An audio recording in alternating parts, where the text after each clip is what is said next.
Pemirsa, kabar Wakil Ketua Dewan Pembina Partai Gerindra, Sandiaga Uno berlabuh ke Partai Persatuan Pembangunan semakin menguat. Terlebih dengan kunjungan Menteri Pariwisata dan Ekonomi Kreatif ini ke kediaman Ketua Majelis Syariah P3 Kiai Haji Mustafa Akil Siraj di Pondok Pesantren Khas Kempak, Cirebon, Jawa Barat kemarin. Beberapa bulan terakhir, Sandi memang kerap terlihat menghadiri berbagai acara P3, mulai dari hari Harlah P3 hingga silaturahmi akbar P3.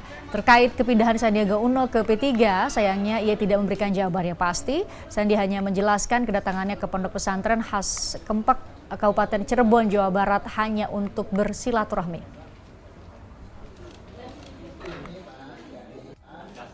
Saya tadi juga sudah menyampaikan di bulan suci Ramadan ini kita lagi menyampaikan kepada kita sedikit jeda untuk berbicara politik praktis, tapi semuanya kan tahapan itu berlangsung dan di saat yang tepat para pimpinan kita nanti akan menentukan sikap dan kita sabar aja. Tapi untuk dari Pak Menterinya sendiri itu gimana untuk ke P3?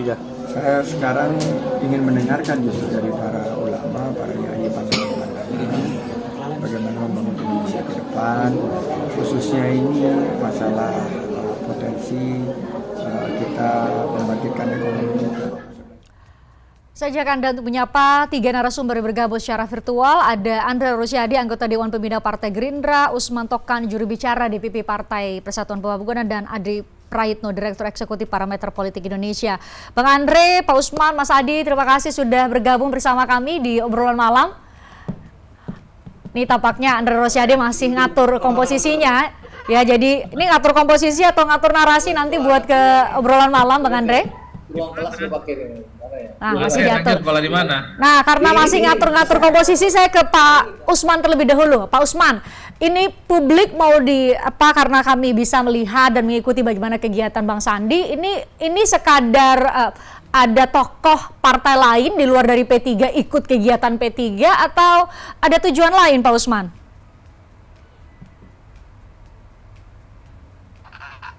Pak Usman? Ruang kelas. Bisa dibantu untuk unmute? Boleh, gue hilangin dulu. Mana si Astrid paksa-paksa. Aduh. Temanya bangsa. Bisa dibantu untuk mute audio Anda Rosiadi terlebih dahulu untuk bisa diperbaiki sambungan audio maupun visual. Di layar masih tampak masih terganggu sinyal kita. Saya ke Mas Adi kalau gitu. Mas Adi, ini tadinya saya mau taruh Anda setelah mendengar jawaban dari dua perwakilan partai ini, Gerindra dan juga P3. Tapi apakah Anda memang pesan ke publik bahwa tadi pertanyaannya, apakah ini kehadiran Bang Sandi di beberapa kegiatan P3, apakah sekadar ada tokoh dari partai lain mengikuti kegiatan dari P3 sebagai bagian dari silaturahmi kedua partai, atau ada makna lain, Mas Adi? Kalau dari beberapa diskusi yang saya ikuti dengan sejumlah pengurus dan elit P3, mereka misalnya mengundang Sandiaga Uno itu dalam kapasitasnya sebagai menteri. Bukan kapasitasnya sebagai kader Gerindra ya. Jadi pertemuan di berbagai tempat ada Sandiaga Uno, misalnya termasuk yang di Madura yang dilakukan oleh Ahmad Baidowi itu memang ingin memperkenalkan Sandi sebagai menterinya Jokowi, bukan yang lain. Tapi kan kemudian tafsir itu berkembang menjadi liar ketika belakangan Sandiaga Uno itu dikaitkan dengan kepindahannya dengan P3. Karena wacana itu juga muncul dari teman-teman Gerindra, bukan dari P3 ya, yang sepertinya mulai tidak terlampau nyaman dengan agresivitas safari politik yang dilakukan oleh Sandi dan teman-teman P3 ya, sekalipun kapasitasnya sebagai menteri. Tapi bagi saya pesannya sederhana lah, dikaitkannya Sandi dengan P3 ini tentu tidak terlepas dari ikhtiar politik Sandi untuk bisa maju di 2024. Karena Sandi masih di Gerindra, tentu harapannya untuk tampil di Pilpres harus dikubur secara mendalam. Apapun judulnya, Gerindra itu sampai saat ini tegak lurus sami'na wa ta'na ke Prabowo Subianto yang sudah didaulat untuk jadi capres di 2024 ya, Christian. Karena itu satu-satunya cara bagi Sandi untuk terus menumbuhkan harapannya terus bisa maju adalah dengan cara mencari partai politik yang sangat mungkin akan bisa mengusung Sandiaga Uno untuk maju di Pilpres. Yang kedua, kalau kita membaca arsitektur dan angka-angka statistik memang Sandiaga Uno itu masuk dalam radar cawapres yang relatifly agak kuat ya, minimal masuk dalam 4 sampai 5 besar. Bahkan Sandiaga Uno kalau dipasang-pasangkan dengan Prabowo, dipasang-pasangkan dengan Ganjar Pranowo misalnya, relatifly agak kuat karena Sandi ini memiliki popularitas di atas rata-rata karena insentif kemudian sudah dilakukan sejak 2017 dan 2019. Cuman yang saat ini menjadi ramai itu apakah bagaimana caranya Sandiaga Uno mengkomunikasikan ini semua baik-baik dengan Prabowo Subianto supaya tidak ada clash antara Sandi dengan Prabowo, supaya tidak ada tautan hati yang tidak nyaman antara Gerindra dan P3. Karena apapun judulnya, pindahnya Sandi ke P3 ini dalam banyak hal pasti akan dihitung akan menjadi kerugian bagi Gerindra, karena kita tahu persis bahwa Sandi sampai saat ini perjalanan politiknya begitu jauh karena tidak terlepas dari jeripaya yang sudah dilakukan oleh Gerindra. Ini kita memang akan tunggu ke depan seperti apa, Christian. Baik, Bang Andre, apakah sudah bergabung secara visual maupun audio, Bang Andre? Sudah, Nah, Christian. Bang Andre, benar nggak yang seperti Mas Adi bilang, ini karena mentok di Gerindra, nggak mungkin jadi capres, cawapres, ya sudah pindah saja ke partai yang mungkin akan mencalonkan menjadi capres maupun cawapres. Ini gara-gara udah mentok nih karirnya di Gerindra, bener nggak? Ya, kalau mau mencalonkan diri jadi calon presiden, kan kami sudah mengambil keputusan dalam mekanisme Rapimnas Partai Gerindra.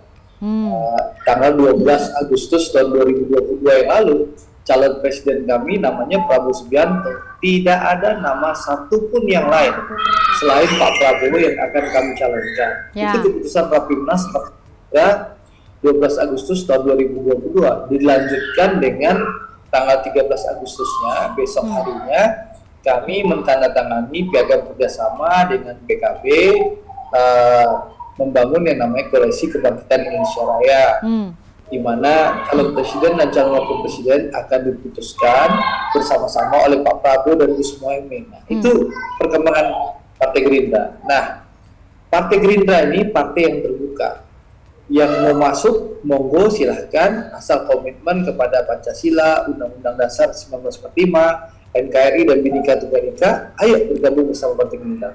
Tapi kalaupun ada yang merasa bajunya kesempitan atau ingin keluar partai, ya silahkan saja. Yang penting pamit baik-baik, bicara dengan ketua umum baik-baik, gitu loh. Jangan ya, seperti datang nampak muka, kan pulang pun harus nampak punggung. Karena satu hilang 1000 tumbuh, insya Allah. Tadi Mas Adi juga nyebut ini sebuah kerugian kok buat Gerindra kalau kehilangan seorang Sandiaga Uno, karena bagaimanapun banyak sekali investasi dari Gerindra sendiri, termasuk ketum Gerindra terhadap Bang Sandi. Harapan kita tentu Bang Sandi sebagai salah satu kader kami, seperti yang disampaikan Sekjen Partai Gerindra 2 hari yang lalu, bahwa harapan kami tentu Bang Sandi tetap bertahan di Partai Gerindra. Apalagi Gerindra partai yang jelas-jelas ya, stabil di posisi kedua, dan insya Allah ke depan bisa menjadi pemenang pemilu di Indonesia. Apakah sayang Mas Adi keluar dari Partai Gerindra, partai besar yang insya Allah jelas lolos parlemen threshold, dan insya Allah bisa jadi partai nomor 1 di Indonesia. Ya, saya rasa itu juga jadi perhatian dan pikiran Bang Sandi. Makanya masih tarik poco-poco gitu loh. Tapi sekali lagi terserah Bang Sandi saja.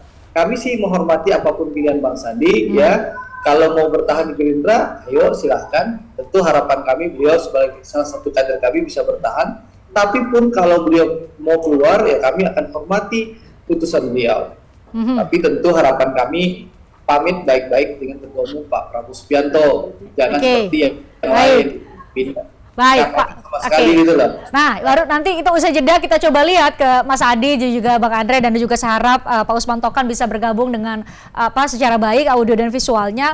Apakah memang menguntungkan mana menjadi ikan di kolam yang besar, tentu banyak sekali yang harus berebut di situ, atau menjadi ikan di kolam yang kecil tetapi di sana berkemungkinan untuk menjadi seorang yang berada di puncak, entah itu dalam posisi capres maupun cawapres. Usai jeda kami lanjutkan obrolan terkait hal ini di Obrolan Malam.